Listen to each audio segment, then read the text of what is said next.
To wear headphones or not wear headphones? Headphones or no headphones? I kind of like That's I because remembered you got my stylish pink ones. pink headphones. I remembered my pink headphones, but if we end up not needing them, I don't have to wear them, although I do. The power of pink, right? The power of pink. It's Curt and Jen. Thanks for tuning in. Podcast number 2. Yes! Kurt. Maybe a little more organized than yesterday. We'll see. Why does my email to you go to your junk mail? Oh, I knew you were going to bring that up. It does not go to my junk mail. Yeah, you showed me on your phone. Because you were emailing from some other account. If you were my emailing account. from your work account or your personal account, I don't know. It was from my personal account. You need to put a rule in your phone. I will fix that so that it does go to junk mail. Jen Purak email straight to the top. Yes, right away. I've only known you for how many years? I could have done this already. I know, you sure could have. Okay, I have a question. This is very serious, Kurt. I'm prepared. You are offered $1 million. Okay. But the only way to get that $1 million is to sing a song from start to finish, word for word, with 0 errors. What song are you going to sing? Easy. Is it? Yeah. What is it? Happy birthday to you. That's funny because I was going to say the ABC song. Yeah. I mean, okay, barring those kind of songs, Twinkle, Twinkle, Little Star and things like that. Okay. I would say for me, I Want to Be Sedated by the Ramones. You know every word. I don't even know that song. I used to Let's play start that there. song in my band. So yeah, there's several songs that I could do, but that one, is pretty easy. Solid. You'd get $1 million. Yes. Ba, ba, ba, ba, ba, ba, ba. So especially that part. What about you? What would you say? $1 million in a line. Here's what I think that you know about me pretty well. I screw up lyrics to songs all the time. That's true. I seriously cannot think of one song where I'm like, I am 100% confident singing this song. What's funny is, remember way back when we used to work in radio? Yes. All those days ago? Yeah, I remember. In the studio, it was the cutest thing because you would butcher the lyrics, but it somehow sort of made sense. And I'm referring to 100% love. Crystal Waters, 100% pure love. Jen thought it was 100% love. And I said, what is love? It doesn't matter. It just works, right? Well, I thought that's what are the words? Pure. Oh, pure love. One word. I forget. 100% pure love. Okay, well, good. You'd win $1 million. I probably wouldn't, and so maybe I need to figure that out. And happy birthday to you. That was cheating for sure, I'm sure. Think about that, though. What song could you sing? Is there a song that you could sing? No problem. I want, it'd probably be a Journey song, actually. That's true. You could for sure do Don't Stop Believing beginning to the end. Don't stop. No, I think maybe. Yeah. Is that how does that one go? Like, what's some of the words? You were just singing it. I know, but some of the chorus, like small town. Oh yeah. That's the one I know. Yes, that was my best Steve Perry impression. It was good. Yesterday was tax day, and H&R Block. I'd like one day of the year that they should be up and running at 100%. The site crashed yesterday. Stop it! What did they do? Does it say what they did? You had one job. H&R Block. Seriously, and you know that not everybody, but many people have procrastinated, and your site is absolutely going to get more traffic than you ever have seen. Without a doubt. Right? This one day, like you said. The one day that you need to be 100%, and you can't even do that. Evidently, it was down and about, let me see, 8 in the morning until maybe 3:30 Eastern. Oh, that is significant. Yeah. It's not really clear how many last-minute filers may have to absorb penalties. They shouldn't have to absorb penalties. What? No. H&R Block should be paying everybody's penalty. Because the IRS might say, hey, we don't care if the site crashed. It's not their problem. For sure not their problem. Yeah, so if that was you might want to look into that. You might be getting some fees. Or you may be under, arrest. No, I cannot. Wow. Can I say this? I know you didn't want to necessarily go into this, Kurt, and I don't even have, I can't use my phone because we're recording. Shoot. True. My whole thing is like, this is messy, right? This is a little messy and it's not perfect, but that's also us. Oh, you're talking about the fact that we're doing this podcast Yes, now. we're not totally organized, but, a lot of people said, just start doing it, right? And I was looking, I feel like the universe feeds you what you need. to see. And so I was scrolling this morning on social, and one of the things that came across was from this guy that I like to follow. It's Diaries of a CEO, Stephen Bartlett. And it said, these are things that are guaranteed to make your life happier. And it's stop overthinking things. There's not a need to be, you don't have to be perfect. It's okay to make mistakes. One of them was just start doing what you want to be doing. So I just feel like that was extra, like, yes, we're moving in the right direction. So I we just did. want to say, We just started. And, we just started. And it's okay to make mistakes along the way. Like maybe you wear a Mariner's sweatshirt with a Kraken t-shirt underneath. There's nothing wrong with that. That's just totally repping Seattle. Very sports for you. Repping Seattle. Yes. What would you say, and this may have changed now recently, what is the most stressful time of day for you? If you had to pick a time of day, what is the most stressful time of day? I feel like not any particular time now that I'm unemployed. It's all stressful, or it's not? When I have Macy, it's definitely in the morning. When Macy, my 14-year-old, and I need to get her off to school, which I now get to do, so that's some joy there.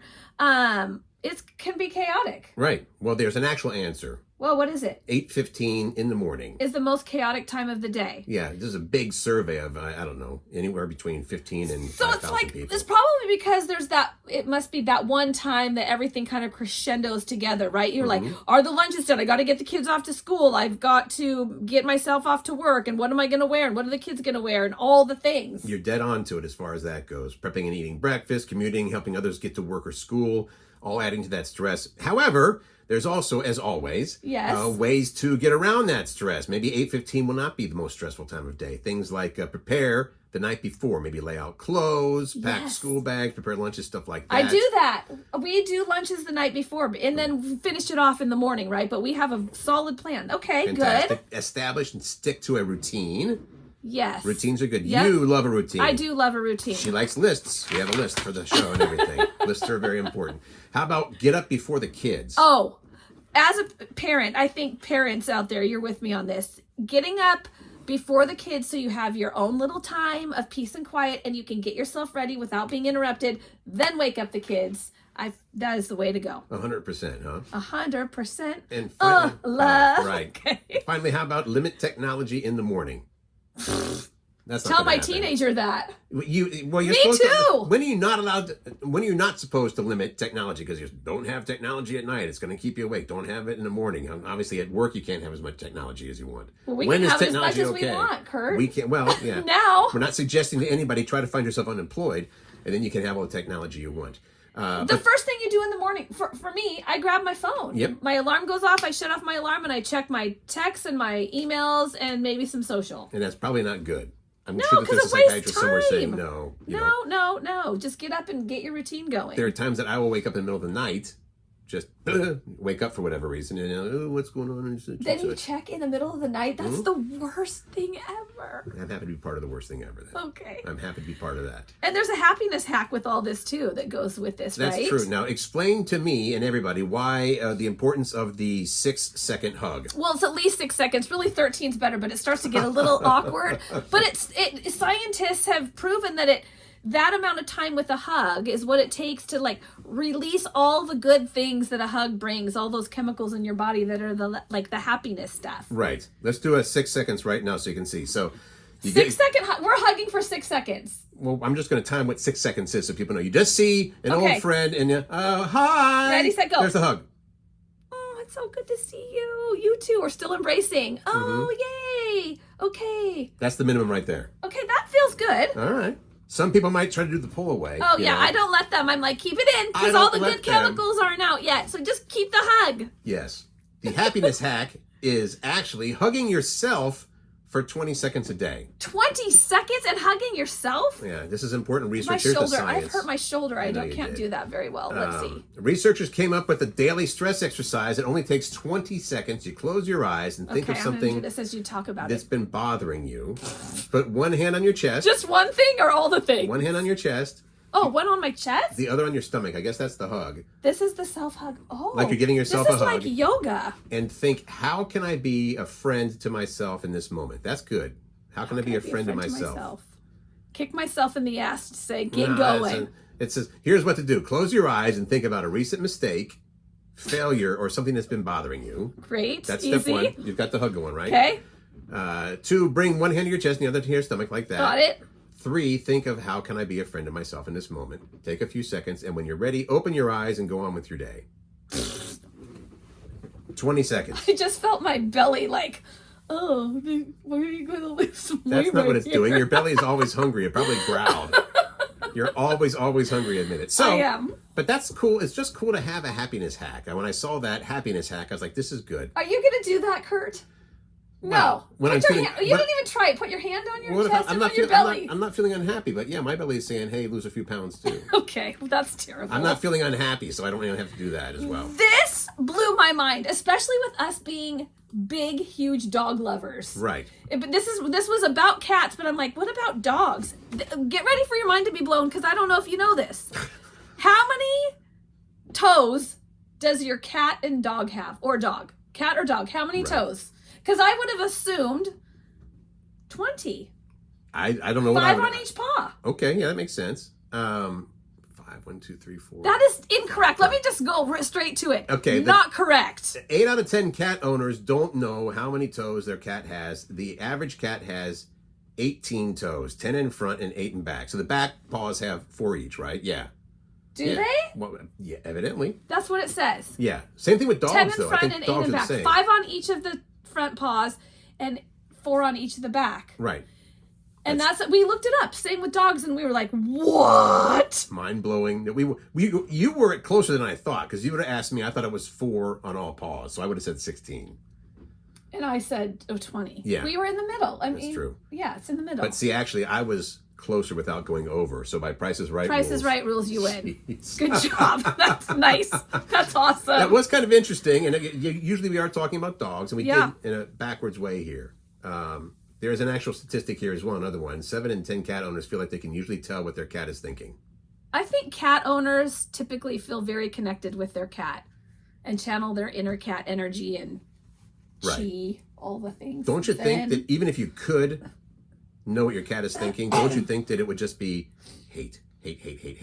Curt I'm Cruz. going to kill you in your sleeve. I mean, cats can be snotty, but I also have Snotty Sailor as my dog, so there's that too. Cats are awesome. You know what? Here's the thing. I do love cats, but I'm like super allergic to them. So they were never around when I was growing up, and I do think they're cute. And I'm like, hey, stay away, cats. As I like the little kittens for a hot 2nd, and then I'm kind of done.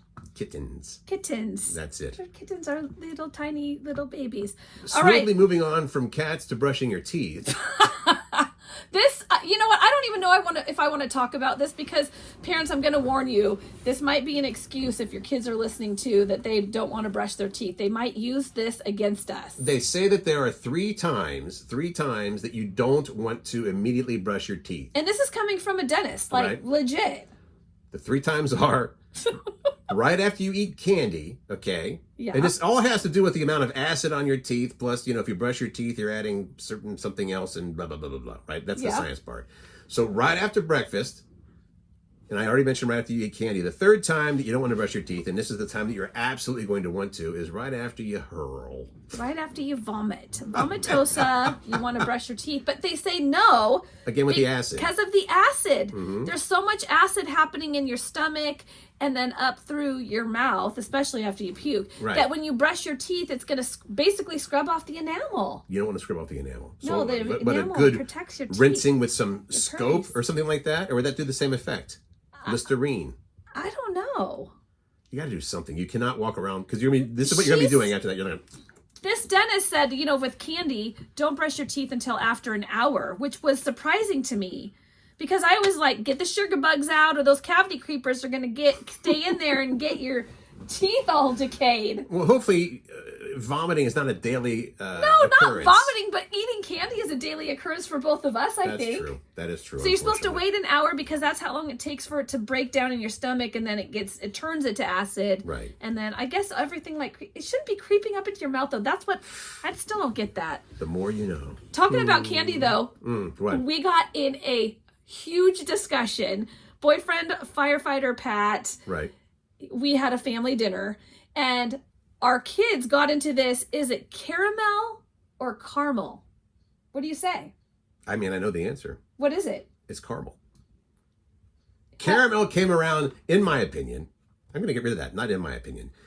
Calling it caramel came along, I think, a lot after. It was caramel forever. And then at one point there was a commercial for, I don't know, Twix or something that said creamy caramel. It's like, does that just make it sound fancier? Because you know what it is? It's caramel.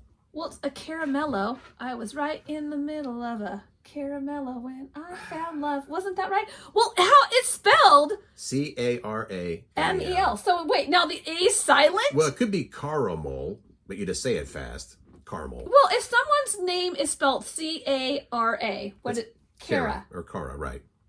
Typically Cara. Okay. Caramel. Nah. Caramel. I'm just saying. I mean, I say caramel, research. but I think that caramel sounds so much hoity-toitier. Yes, Caramel. and that's probably what they did. They're like, you know what? We're going to make a big sale on this new, but we're going to call it caramel instead. Well, we didn't come to any conclusion, but he is right. Why would you make the A silent? Who is right? Well, Michael, his Pat's child, his little kid. I thought you were saying that I was right about No, something. you're not. Okay. You would not be right. Caramel. Caramel. I like caramel better. I want to add something in here. I mentioned my shoulder injury. Oh, yeah. Okay, so my shoulder was hurting a little bit. I have actually 2 more things I want to talk about. So my shoulder was hurting already, and then we went in the sand dunes in our side-by-side that we have over in Moses Lake, and Pat was driving, and I love Pat driving. He's a safe driver. He's an engine operator for the fire department, so he's very well trained in driving. And how did you roll 2 times? Well, the first... I rolled before separately with someone else in the driving, like, I don't know, maybe a couple months back. No, you rolled 2 times this past time. No, it's you just sent 2 me the rolls. pictures. It was like 2, it was a cartwheel. That's what happened. So Pat was driving too fast, apparently, to come out of a very sharp, like we were doing this loop-de-loo around what they call the South Pole at the Moses Lake Dunes. Okay. Looping, and then he went to get out of it, right? Because you got to get out of the loop at some point. Too fast. Too fast.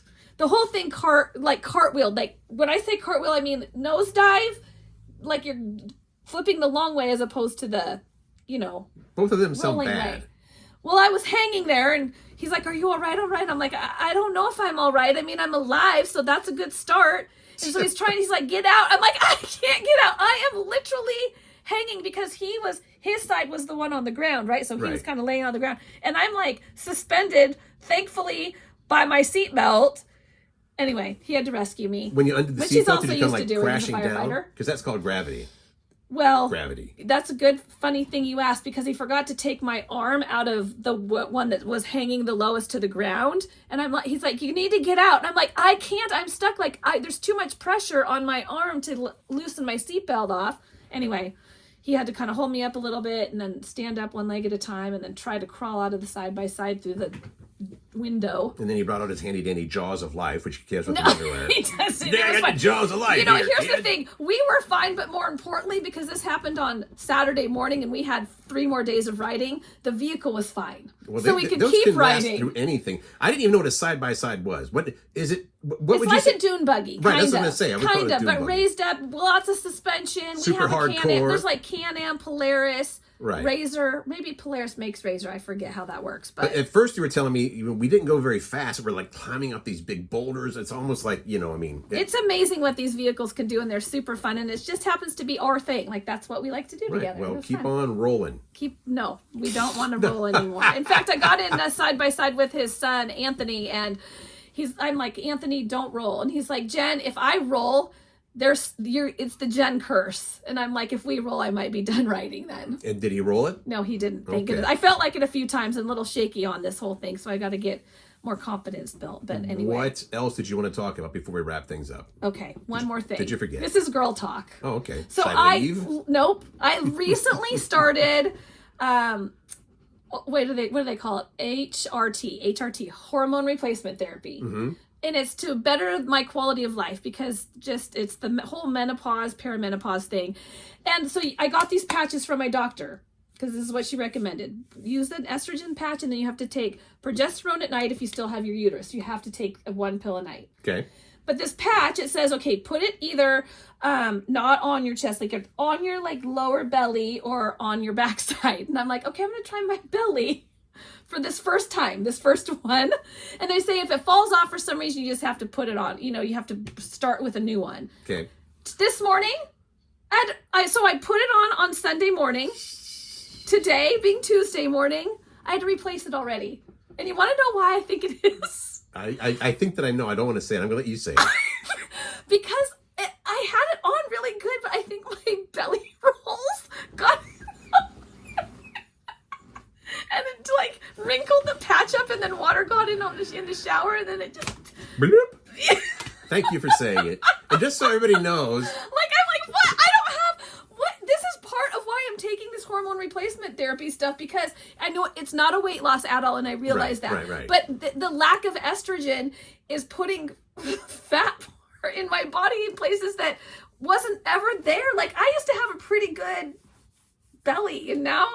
not so much. Will you tell them that it's okay that we joke a lot about these yes, kind of things? Yes, it's fine. And this is just life, and this is the part about us that we're just like, we're bringing our life to you. We're going to be authentic. I'm not afraid to talk about anything, and my daughters hate that about me because I just put it out there. Right. So there's times when Macy's like, Mom, can we not? Like, I went through with her, and I'm like, I want you to be well prepared at school when people bring things up. So we went through all of the names that I could think of from the male anatomy. And she was mortified. But I'm like, listen. I just wanted that to be clear, not that part, because the number of times we were doing breaks on the air and you wrapped him up with something, like if you wanted to change the subject, you would say things like, well, that's just like the time you called me fat. And that never happened. That's just your way of getting out of an uncomfortable, well, remember when you called me fat? It's like, I never, ever said that. But right now... It's my belly. I think it's just my belly rolls. It's hard to make things stick to... All right. We want to say hi to Easton, by the way.